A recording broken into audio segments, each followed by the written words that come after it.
CBSE class 12 chemistry हमारा chapter है electrochemistry और हम टॉपिक 3 कर रहे हैं नर्श इक्वेशन और इक्विलिब्रियम कांस्टेंट और डेल जी। तो इसमें हम पहले कुछ क्वेश्चंस कर रहे हैं EMF of cell using the Nernst equation. Question number 13 हमारा है calculate the EMF at 25 degree Celsius. ठीक है, तो यहाँ पर हमारे पास ये सेल रिएक्शन दिया हुआ है, मतलब रिप्रेजेंटेशन दिया हुआ है सेल का। ए नट ऑफ सेल का वैल्यू दिया हुआ है, log 10 to the power n is equal to n दिया है। ठीक है, ये बहुत ही स्पेशल क्वेश्चन है। स्पेशल मतलब एक तरह का क्वेश्चन ये ऐसा इसलिए क्योंकि यहाँ पर आप देखिएगा कि Ag क्या हो रहा है, Ag का यहाँ ऑक्सीडेशन हो रहा है। ठीक है, और यहाँ पर कॉपर का रिडक्शन हो रहा है क्योंकि ये सेल ऐसा ही आपको दिया हुआ है। ठीक है, पर जनरली होता क्या है कि Ag का इलेक्ट्रोड पोटेंशियल ज़्यादा होता है जिसके कारण Ag का रिडक्शन होता है।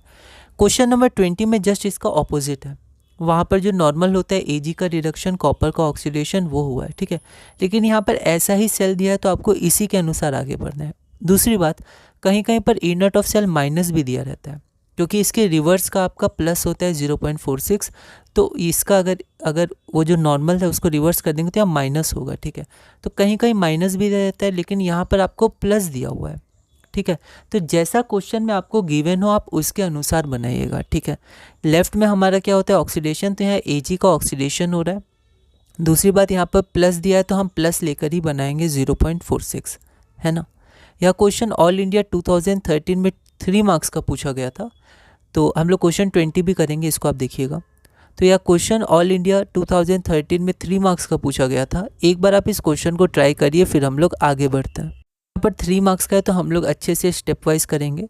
हमारे पास गिवन क्या है, E not of cell 0.46 volt, temperature 298 kelvin है। ठीक है, log 10 to the power n है, ये हम लिख सकते हैं, गिवन है। ठीक है, और ये हमारे पास रिप्रेजेंटेशन है।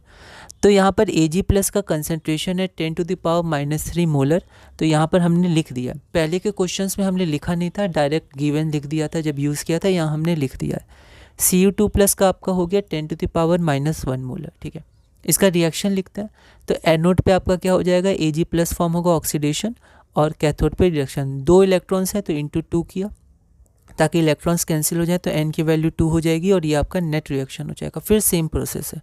नर्श इक्वेशन हम लोग लगाए अबव रिएक्शन के लिए, तो ई नॉट ऑफ सेल -0.0591 क्योंकि T is equal to 298 kelvin है, log Ag प्लस का whole square divided by Cu2 plus. ठीक है, इसका आप ध्यान रखिए, कोफिशिएंट स्क्वायर हो जाएगा। फिर हमने 10 टू द पावर -3 का होल स्क्वायर किया। ठीक है, अब यहाँ पर जब हम लोग कंसनट्रेशन लिख रहे हैं तो यहाँ लॉग नहीं होगा, तो ये गलत हो गया। यहाँ पर 10 टू द -1 होगा, 10 टू द पावर। कोशिश करेंगे गलती कम हो, कट कम हो, ओवर राइटिंग कम हो, तो बी केयरफुल। कंसनट्रेशन लिखते समय ध्यान देना है, हम लोग को अच्छे से लिखना है। 10 टू द पावर -1 ये गिवन से लिख लिया, हमने अलग से भी लिखा था यहाँ, तो हमने यहाँ से लिख लिया।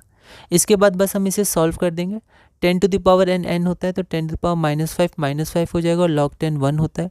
इसको हम लोग सॉल्व करेंगे तो ई ऑफ सेल आपका आ जाएगा 0.608 वोल्ट। आप इसमें अप्रॉक्सीमेशंस लगा सकते हैं क्योंकि कैलकुलेशन थोड़ी लेंदी हो जाती है। ठीक है, thus the required EMF of cell at 298 kelvin या 25 डिग्री सेल्सियस इज 0.608 वोल्ट। अगला क्वेश्चन, अब कुछ सिमिलर क्वेश्चंस आएंगे, बस हमारा सेल रिएक्शन चेंज होगा, बाकी सिमिलर क्वेश्चंस अभी आएंगे। अगला क्वेश्चन है हमारा question number 14, a voltaic cell is set up at 25 degree Celsius with the following half cells. ठीक है, तो ये 2 हमारे पास हाफ सेल है। Write an equation for the reaction that occurs when the cell generates an electric current and determine the cell potential. ठीक है, तो हमें ये करना है। ए नॉट की वैल्यू दी है Ni2 प्लस के लिए और Al3 प्लस और Al के लिए, log 8 into 10 to the power 6 की वैल्यू इतनी दी हुई है। ठीक है, और 2012 में आया था ये क्वेश्चन, 3 मार्क्स का है ना। तो ये लैंग्वेज क्वेश्चन है, पर आपको वही करना है। आपको सबसे पहले इक्वेशन लिखनी है रिएक्शन के लिए और आपको सेल पोटेंशियल निकालना है। ठीक है, एक बार आप इस क्वेश्चन को ट्राई करिए, फिर हम लोग आगे बढ़ते हैं। तो यहाँ पर 3 मार्क्स का अच्छे से लिखेंगे। गिवन में हमने सब लिख दिया, जो जो गिवन था, लॉग की वैल्यू गिवन थी, ये भी लिख दिया। ठीक है, हमें क्या निकालना है, इक्वेशन फॉर रिएक्शन और सेल पोटेंशियल। ठीक है, अब हम लोग यहाँ कुछ दिया नहीं, रिप्रेजेंटेशन दिया नहीं है। ठीक है, जैसे पिछले क्वेश्चन में रिप्रेजेंटेशन दिया था तो लेफ्ट वाला एनोड, राइट वाला कैथोड। यहाँ पर दिया नहीं है तो हम लोग इसे कंपेयर करेंगे, किसका ऑक्सीडेशन होगा, किसका रिडक्शन होगा। ठीक है, जिसका ई नॉट का वैल्यू ज़्यादा होता है उसका रिडक्शन होता है, तो ये दोनों निगेटिव है, पर इन दोनों में भी देखें तो ये ज़्यादा है, तो Ni2 प्लस का रिडक्शन होगा, ये ज़्यादा है, तो Ni2+ विल बी रिड्यूस्ड, इसका मतलब क्या है, Al का ऑक्सीडेशन होगा। तो the cell can be represented at, हमने रिप्रेजेंटेड एज हमने रिप्रेजेंट कर दिया, ठीक है। यहाँ सेल रिएक्शन है, ठीक है, तो यहाँ पर एनोड और यहाँ पर कैथोड, ठीक है। यहाँ पर आप चाहें तो यहाँ सॉलिड लिख सकते हैं यहाँ पर, ठीक है, पर हम आगे बढ़ रहे हैं। तो यहाँ पर आपका देखिए 3 इलेक्ट्रॉन्स है और इंटू 2 के तो 6 इलेक्ट्रॉन्स, मतलब 6 इलेक्ट्रॉन्स का ट्रांसफ़र हो रहा है। तो n = 6 moles of electron take part कर रहे हैं रिएक्शन में, ये आपका नेट रिएक्शन हो गया। बस इसके बाद हमें नर्श इक्वेशन लगा देनी है। 298 केल्विन है तो डायरेक्ट वैल्यू रखेंगे 0.0591, ठीक है। Al3+ आपका प्रोडक्ट है तो कोफिशिएंट 2 है तो स्क्वायर, और यहाँ पर रिएक्टेड में कोफिशिएंट 3 है तो क्यूब, ठीक है। ये हो गया हमारा। हमने यहाँ गिवन में अगर आप देखिएगा तो यहाँ पर हमें कंसंट्रेशन दिया हुआ है, आप अलग से भी लिख सकते हैं। तो यहाँ पर कंसंट्रेशन पुट किया, उसके बाद बस सॉल्व किया, ठीक है। अब यहाँ पर जहाँ E0 आया तो E0 हमें बताना पड़ेगा, हमने निकाला है E0 of cathode minus E0 of anode, तो ये आपका 1.41 आ जाएगा, ठीक है। या तो आप अलग से निकालें या ब्रैकेट में मैंने दिखा दिया है। इसके बाद बस आपको सॉल्व करना है, तो अप्रॉक्सीमेशन आप लगा सकते हैं। तो अगर आप यहाँ देखिएगा तो इसको आप सॉल्व करिएगा तो आपका यही आएगा log 8 × 10⁻⁻⁶, और इसकी वैल्यू हमें गिवन है, गिवन से, ठीक है। तो E ऑफ सेल आपका कितना आ जाएगा 1.46 volt. Therefore the required cell potential of the voltaic cell is 1.46 volt, जो हमारा रिक्वायर्ड आंसर है। अगला क्वेश्चन है हमारा question number 15। Calculate the potential for half cell containing 0.10 molar K2Cr2O7 aqueous, 0.20 molar Cr3+ aqueous and 1 × 10⁻⁻⁴ molar H+ aqueous। तो ये 3 species हैं, इनका कंसंट्रेशन आपको दिया हुआ है। और हाफ सेल रिएक्शन क्या है आपके पास, तो ये वाला आपके पास हाफ सेल रिएक्शन है, ठीक है। और यहाँ पर आपका जो Cr है, यहाँ पर Cr3+ है, इसका आप ध्यान रखिएगा, ये 3+ है। बोर्ड में भी लिखेंगे तो हम लोग अच्छे से इसको शो करेंगे, ठीक है। ये 3 है, 3+। स्टैंडर्ड इलेक्ट्रोड पोटेंशियल आपको E0 की वैल्यू दी है 1.33 वोल्ट।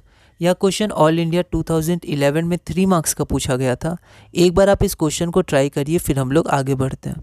3 मार्क्स का हम लोग अच्छे से गिवन के साथ लिखेंगे। गिवन में हाफ सेल रिएक्शन हमें ये दिया हुआ है, ठीक है। उसके बाद हमें इसका कंसंट्रेशन दिया है इतना, तो रिप्रेजेंट करके लिखा। इसका कंसंट्रेशन इतना दिया है, H+ का इतना दिया है, और E0 की वैल्यू हमें इतनी दी है, ठीक है। कैलकुलेट क्या करना है, पोटेंशियल फॉर हाफ सेल, ठीक है। अब यहाँ देखिए, यहाँ पर n की वैल्यू क्या है, कितने इलेक्ट्रॉन्स पार्ट ले रहे हैं, तो 6 इलेक्ट्रॉन्स, n = 6 हो जाएगा, ठीक है। यहाँ पर देखिए 6 इलेक्ट्रॉन्स है। उसके बाद हम लोग आगे बढ़ते हैं। इसके बाद बस वही इक्वेशन हमें लगानी है, नर्श इक्वेशन, ठीक है। तो by using nurse equation for the given reaction, E क्या होता है, E0 ऑफ सेल, जो हमें दिया है 1.33। अब टेम्परेचर यहाँ पर मेंशन किया है क्या, तो अगर हम देखें तो यहाँ पर टेम्परेचर हमारा कहीं मेंशन नहीं किया है, पर फिर भी हम लोग टेम्परेचर 25 डिग्री सेल्सियस ही लेके चलेंगे। और यहाँ पर इक्वेशन लिख देंगे 0.0591/n, n की वैल्यू 6 हो गई, लॉग। अब यहाँ पर प्रोडक्ट, तो प्रोडक्ट में देखते हैं एक ही हमारे पास कंसंट्रेशन का टर्म है, Cr3+ aqueous। तो Cr3+ कोफिशिएंट 2 है तो Cr3+ का होल स्क्वायर। और अगर हम लोग रिएक्टेड में देखें तो Cr2O7 2- और H+ दोनों है। तो Cr2O7 का पावर आपका 1 है तो वही हो जाएगा, तो Cr2O7 2- का ऐसे लिखाएगा। H+ का आपका कोफिशिएंट 14 है तो H+ का पावर 14, तो यहाँ आपका हो गया H+ का पावर 14, ठीक है। तो E ऑफ सेल आपका हो गया E0 of cell minus 0.0591/6 log Cr3+। का कंसंट्रेशन आपका है 0.20 मोलर, तो ये हो गया होल स्क्वायर, ठीक है। और यहाँ पर Cr2O7 2- का आपका क्या है 0.1, ठीक है। यहाँ पर देखिए, यहाँ गलती हो गई, यहाँ पर आपके मार्क्स डिडक्ट हो सकते हैं क्योंकि ये यहाँ अंदर होगा, है ना, जैसे यहाँ 3+ अंदर है, H+ अंदर है, ये गलत मैंने लिखा है, तो यहाँ पर आप सुधार लीजिएगा। तो 0.1 और 1 × 10⁻⁻⁴ दिया हुआ है और पावर 14, कोफिशिएंट 14 था गिवन, ठीक है। इसके बाद बस आपको इसको सॉल्व करना है, ठीक है। आप इसको सॉल्व करिएगा तो यहाँ देखिए ये आपका हो गया 4 × 10⁻55, ठीक है। देखिए इसको क्या करिएगा, इसको थोड़ा सा आप सॉल्व करिएगा तो m × n है, तो ये आपका हो जाएगा log 4 + log 10⁻55, ठीक है। तो ये हो जाएगा आपका log 4 + 55, क्योंकि 10 log 10 1 हो जाएगा। अब log 4 क्या होता है, 2 का स्क्वायर, तो 2 log 2। अब log 2 की वैल्यू आप ध्यान रख सकते हैं, log 2 की 0.3 010 मैंने नोट लिख दिया, अलग से आप लिख दीजिएगा, लिख सकते हैं। log 3 की वैल्यू इतनी थी, log 5 कितने थे, इतने में हो जाता है। और जनरली जैसे क्वेश्चन में हमने देखा था 8 × 10⁻⁻6 की वैल्यू दी थी, कभी log 2 की वैल्यू दी जाती है log 3 की, पर जनरली आप ये 3 याद रख सकते हैं, है ना। तो 2 × इतना प्लस 55, तो आपका आंसर आ जाएगा 55.6021। फिर इसको आप सॉल्व करिएगा तो थोड़ा आप अप्रोक्सीमेशन लगा सकते हैं इसमें, तो इसकी वैल्यू आ जाएगी 0.7823 volt. Therefore the required potential is 0.87823 volt, जो हमारा रिक्वायर्ड आंसर हो गया। अगला क्वेश्चन है हमारा question number 16। For the cell Zn solid Zn2+, यहाँ पर कंसेंट्रेशन 2 मोलर दिया हुआ है, Cu2+ 0.5 मोलर दिया और Cu सॉलिड, ठीक है। ये ऑक्सीडेशन, ये reduction. Write the equation for each half cell. दूसरा है calculate the cell potential at 25 degree Celsius. E0 की वैल्यू आपको दी गई है। यह क्वेश्चन दिल्ली 2011 में 3 मार्क्स का पूछा गया था। एक बार आप इस क्वेश्चन को ट्राई करिएगा, अगली वीडियो में हम इसे सॉल्व करेंगे।